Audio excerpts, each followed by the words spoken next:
And when you win in the fashion that the Yankees won, it turns into a beautiful day and beautiful night. And this was a resilient win, Bob. This was a spirited win. The Yankee offense has been absent for most of this series, except for Soto and Cabrera. And then they put together 6 quality at-bats in that 9th inning, culminating with Aaron Judge, who had been 0 for 12 in the series, winning the battle against the lefty Meza. John Schneider, the Jays manager, electing not to go to a righty in the bullpen. He had Francis up. And after falling behind 1 and 2, here's why Judge won that at-bat. Meza is a sinker-slider pitcher. He couldn't land the slider for a strike. He tried to get Soto to chase the slider in the previous at-bat, and he walked him. So after 2 sliders brought the count to 3 and 2, your Judge standing in the box, you know you're getting a sinker at that point, because with the bases loaded, he needs to throw the pitch that he can throw for a strike. He wasn't throwing his slider for a strike.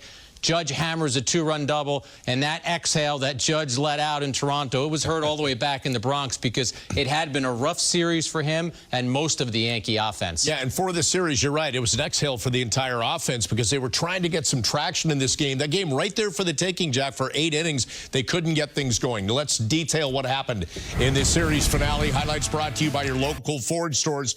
And, Jack, top of the first, they had a chance. 2 outs and the bases loaded. Yeah, if you want to get to Gausman when he's on, do it early. The Yankees did, and with the bases loaded, he blows a 98-mile-per-hour fastball past Torres. Bottom of the second, Dalton Varsho off Marcus Stroman, deep to right. Varsho had a nice game. That's a 2-run homer for him. Put Toronto on the board 2-1. Then top of the 5th, Yanks get one back. Yeah, the Juan Soto shows continues. He thinks this is a 2-run homer. It actually hits near the top of the wall for an RBI double. Soto is able to make it into second. The Yankees now trail by 1 at 2-1. Speaking of Soto doing it all, bottom of the 5th, Kiermaier, that's a base hit to right. He's going to try and stretch it to 2 because it's off Gleyber's mitt. Not going to happen. One thing we've seen with Soto this season, he plays it on both sides of the ball. Kiermaier is originally called out. Toronto is going to challenge the call, but the call is upheld. And look at how calm Soto is, Bob. Gets the ball, throws the ball on the base. Nice tag by Volpe. An assist for Soto. So keeps it a 2-1 game. Bottom of the 7th, Varsho again. Well, that's a strikeout right there. This is Varsho coming up with the big hit, another home run, solo shot, his 2nd homer of the game, and it is a 3-1 Blue Jays lead. Top of the 8th, Soto up again with nobody on. Yeah, the Yankees trying to get their way back into this game. Cabrera throws the 4-seam fastball. It's left on left, and Soto crushes it. So this is actually where the rally began. The Yankees only 1 run through 7. Soto gets them a 2nd run in the 8th. Now to the top of the 9th, and our turning point of the game brought to you by Montefiore Einstein, the official hospital of the New York Yankees. That one's gone, Jack, in a big way. Swanson making his 2024 debut, and Stanton crushes that splitter, 437 feet. Very few batters hit them the way Stanton does. Yankees down 4-3. So again, this game right there for the taking, a 1-run game. Gleyber follows up with a grounder through the left field side for a base hit. And then with that runner on first, Alex Verdugo lines one into right field. You're just wondering, will Gleyber score? He didn't. They held him. But suddenly, Jack, they're in business. 2nd and 3rd. And one of the best hitters with runners in scoring position, Oswaldo Cabrera, coming up. Cabrera against Swanson. And Cabrera had a good at-bat, but he ends up rolling over this one. Ground out to second base. Runners remain at 2nd and 3rd. So they make a pitching change. They bring in Tim Meza, counter with Jose Trevino to try and get that next run in. Trevino's had some really good at-bats. Look where Guerrero is playing him. Really shallow for a first baseman. I think Trevino was going that way. He hits it off the second baseman's glove. We're going to see 1 run score on that. And just like that, the Yankees have tied up the game at 4. All right, so runners on the corners, 1 away. Anthony Volpe going to pop one up. He's going to get behind first base, probably hoping Vladdy would misplay it and drop it. He did not. He caught it for the 2nd out, but with 2 outs and 2 on, Meza had to face Soto. Yeah, 3-2. That pitch is down. Meza wanted it. That was the slider. As I mentioned, he missed with 4 sliders to Soto. You know, Judge saw that. And when Judge gets this 3-2 sinker, he hits it down the left field line. Bichette eventually corrals it, but not before 2 runs score. The Yankees go ahead. We mentioned that Judge had been 0 for 12 in this series. And then how about this play to wrap it up? That could have scored. Kiermaier made it a 6-5 game. Not happening with Volpe out there. So much to like about this play. Not only does Volpe make the play, but watch him take his time, Bob. I mean, he didn't take his time. He didn't stop and have a cup of tea, but he knew who was running, got himself to his feet, realized he had enough time to throw out Guerrero Jr., and Gleyber Torres is telling him he's out before the call is even made at first base. An inspirational comeback win for the Yankees. By the way, the Orioles had a comeback win today and a walk-off, so they have 8 comeback wins this season, but the Yankees right there matched with the Tigers. They have 6 now, and what a comeback today after the offense had struggled all day and after Aaron Judge had struggled all day, but he comes up with that big hit at the top of the 9th. Moments ago, Meredith Marakovits caught up with the captain on the field. Aaron, you could not have come up in a bigger spot there in the 9th inning. Bases loaded, 2 outs. How are you able to hang in that at-bat after that questionable 1-1 call with Tim Meza on the mound to get the job done? You just got to flush it. You know, if there's a bad call, you take a bad swing. You know, it's about moving on to the next pitch and just being ready for that next opportunity. You know, all game I've been came up with some spots where I should have got the job done, didn't, and it's just about moving on to the next pitch. And in that situation, you know, all inning, our guys are having great at-bats, and, you know, it's your time to step up. You mentioned that. What stood out about the at-bat quality throughout that entire inning, starting with Giancarlo Stanton in the home run? We're just never out of it. You know, I think that's what's great about this team. Even when we go down early, even if we're scuffling, you know, even a little sluggish throughout the game, you know, we were talking all game, you know, hey, let's pick it up, let's pick it up, let's pick it up. And eventually, you know, it comes to play out there in the 9th. When you come through in a situation like that, does it allow you to exhale a little bit? If I would have walked it off, that would have been nice. I would have exhaled. But, you know, you got a tough lineup coming up in the bottom of the 9th. But, you know, just about keeping the chain moving. You know, guys in front of me are having great at-bats. You know, I try to just get a job done and, you know, try to set up Rizzo right there. What did you think of the play that Volpe made to finish things out then? That's what he does. That's why he's got gold on his glove. You know, doesn't matter, you know, the time of year, situation, you know, that kid's, he's going to go out there and make a play. It's special. Aaron, appreciate the time. Thank you. Thanks. Send it back. See you. All right, Meredith, thank you. To detail Judge's struggles, Jack, he had struck out 4 times in the first 2 games of the series. Let's start his first at bat at the top of the first. He fouls off that 4-seamer from Gausman, a pitcher he had seen for 41 plate appearances. Gausman misses with the splitter. That fastball is the inside corner, ties up Judge. Gausman comes back with the slider, a pitch he doesn't throw too often. Then how about this, Bob? Fastball. Judge just stares at it. You know he was looking for something else. So he came up on the 3rd again with a runner on first and nobody out. This time, Gausman is going to start him with that slider away. That's an easy take. He's going to come back inside, or I should say outside, with a fastball that's low for ball 2. This is the one that Judge misses, and you can see him shaking his head after that. That's the kind of pitch he needs to do some damage against. His body language told you all you needed, and then Gausman comes inside with a fastball, ties him up, and gets that double play. All right, so he's 0 for 2 with a strikeout and a missed opportunity there, taking to the top of the 5th for Judge's 3rd at bat. And once again, you're going to see Gausman start him off with a slider, and this time an anxious Judge swings and misses. He does lay off that 4-seam fastball, so it's 1-1. Another 4-seam fastball, Bob. He's late on that. Lays off that one, so it's 2-2. Now he's going to show him the splitter. He lays off it, but guess what? There's a better splitter, and Gausman is pumped after he whiffs Judge in the 5th. All right, so let's take you now to the top of the 8th. Judge just trying to get some good at-bats going. Yeah, he's got the lefty Cabrera. He says, I'm going to start you for the curveball. That worked so well, I'm going to throw it again. So now he's up 0-2. What does he go to next? He chases a cutter that is down and in. A very frustrated Aaron Judge at this point. Frustrated indeed until the top half of the 9th inning when he faces Meza. Yeah, that sinker is low and inside for a ball. That sinker is called a strike. And how about this? That's not a strike. Meza gets the call, so suddenly you're 1-2 if you're Judge. But remember, again, Meza has had difficulty landing the slider. He recognizes the spin Judge does, lays off that slider. One more slider, it's down. So suddenly it's 3-2. You're a pitcher. The bases are loaded. You got to throw a strike. What are you convicted to throw? You're throwing the sinker because that's the pitch that you've been throwing for strikes. Judge pounds it down the left field line. 2 runs are going to score on it. The Yankees take a 6-4 lead, and you have to believe that Judge is very relieved after coming through in that spot. He doesn't love the numbers, but he talked to Meredith about that at bat, about what was at stake, and about, you could tell in that at bat, figuring some things out in terms of the swing. Also, frustrated a little by some low calls where he was getting those called balls earlier in the game.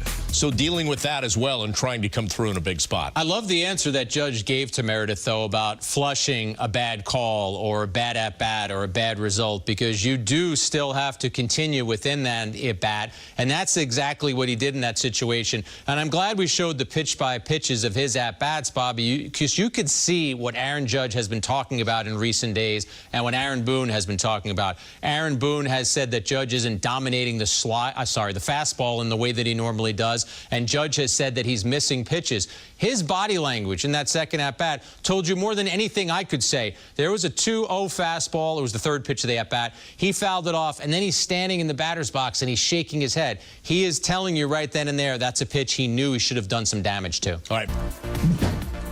Aaron, huge spot there for Aaron Judge, clearly, in the ninth inning. Just what did you think of the way he battled in that at-bat? Yeah, great at-bat, a lot of close pitches, and able to get a good piece of it there to nail down the victory. Yeah, big at-bat for him, big at-bat for us, and, you know, kind of salvage the road trip a little bit there with just another really good job by these guys. You know, win or lose, they're just competing so well night in, night out. How much do you think Giancarlo sparked things a little bit there in that ninth inning, leading off with that shot? Yeah, no doubt. That was big, you know, and then it was like, all right, here we go. Thought G had good at-bats today. And then obviously really got into one there. But definitely, you know, we hung around today, and then we're able to finally break through with a big inning. What do you think of the way Volpe ended it there? What a play. I mean, he is special out there. I mean, he had a few of them today. You know, the play in the hole, even the play where, you know, just the wherewithal to go to first with Kiermaier running there, the play before the last play of the game, you know, the tag on Soto's ball, just, you know, he's special out there. Were you surprised they kept Meza in to face Judge?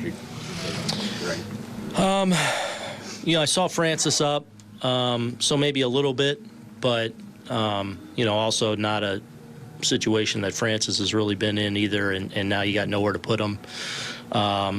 So maybe a little bit, but, you know, obviously they were a little short down there. How significant was Soto's home run in the 8th inning to make it a 2-run game for him? I mean, what another dominant performance by Juan. Yeah, just, you know, because we got it to 2-1, and then, you know, obviously they tacked on to make it 4-1, and it's those little things that's why you keep playing, you keep chipping away, and that homer, you know, put us in position, and then G took it from there, and then the rally ensued. So, you know, everyone chipping in today was big. What did you think of Stroman? I thought Stroh was good, you know, especially coming off the last outing where, you know, he just was struggling to find his delivery and his command. I thought today he commanded it well. You know, obviously the mistake to Varsho, you know, I think he's trying to front hip the sinker and just left it right out over the plate for him. And then Bichette, the ball he hit for the double off the fence, you know, maybe a bit of a mistake, but otherwise around that I thought he was really sharp. I think it was one of those at-bats, especially right-handed against the lefty. Yeah, really good. A couple good plays in the field for Oswaldo, too. Yeah, nice. How good was that to see from Gleyber in the ninth following stance? Yeah, you know, like, man, offensively, I don't worry about Gleyber, but it's like, you know, this many games in, we're all human. You want to get results, and you want to, you know, you see that scoreboard and see what it is. And I mean, he's just too talented a hitter to be held down, but to come up in a big spot right after G gets us to 1 and essentially starts the rally, yeah, happy for him. Trevino continued it. Certainly not easy to come in the ninth and pinch hit there in that situation. Just how difficult is it for a guy that maybe doesn't do it particularly often? Yeah, he was ready. When he was down the hall, and as soon as I saw Schneider pop out to go get for Meza, I turned to him and he just smiled and like, let's go. And I thought he did a good job of making sure he got the ball up. You know, obviously with the infield in that situation, worst case scenario, you want to get the ball in the air to the big part of the field, and you could see him really, you know, disciplining himself to do that. Got a pitch and smoked it. A lot of conversation there about what happened in the top of the 9th inning. And, Jack, I don't know if you felt this way, but that inning was the first inning in this series that felt like the Yankees team that went 12-3 to start the season. Everybody getting involved. They batted around. Gleyber needed to get a hit. He was 0-for-3 with 3 strikeouts. He contributed. Trevino with a big hit. A lot of guys involved instead of just 1 or 2. We've talked about the Blue Jays starters being able to shut the Yankees down, but late in the game, especially in that 9th inning, it was the Yankees taking advantage of the Blue Jays bullpen. And there was one theme that stood out for me in that inning, Bob, and it's kind of what you're talking about, is that the Yankees got themselves into good counts. Stanton's home run came on a 1-1 splitter. Other hits in that inning came on 2-1 count, 3-1 count, 1-0 count. Soto worked a walk, 3-2 count. Judge got his hit, 3-2 count. So they made pitchers work, and they did damage in hitters' counts. So you can't do it every night, and you're not going to have inspirational and resilient comebacks like this every night. But when you do it, Bob, you think you can do it every night. Yeah. So this was not only an important win because the Yankees salvaged the final game of the series, this is something they take with them for the rest of the season. All right.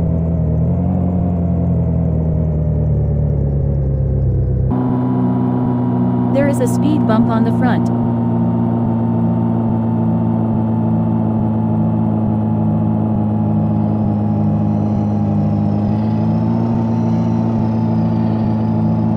There is a speed bump on the front.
Been processed normally.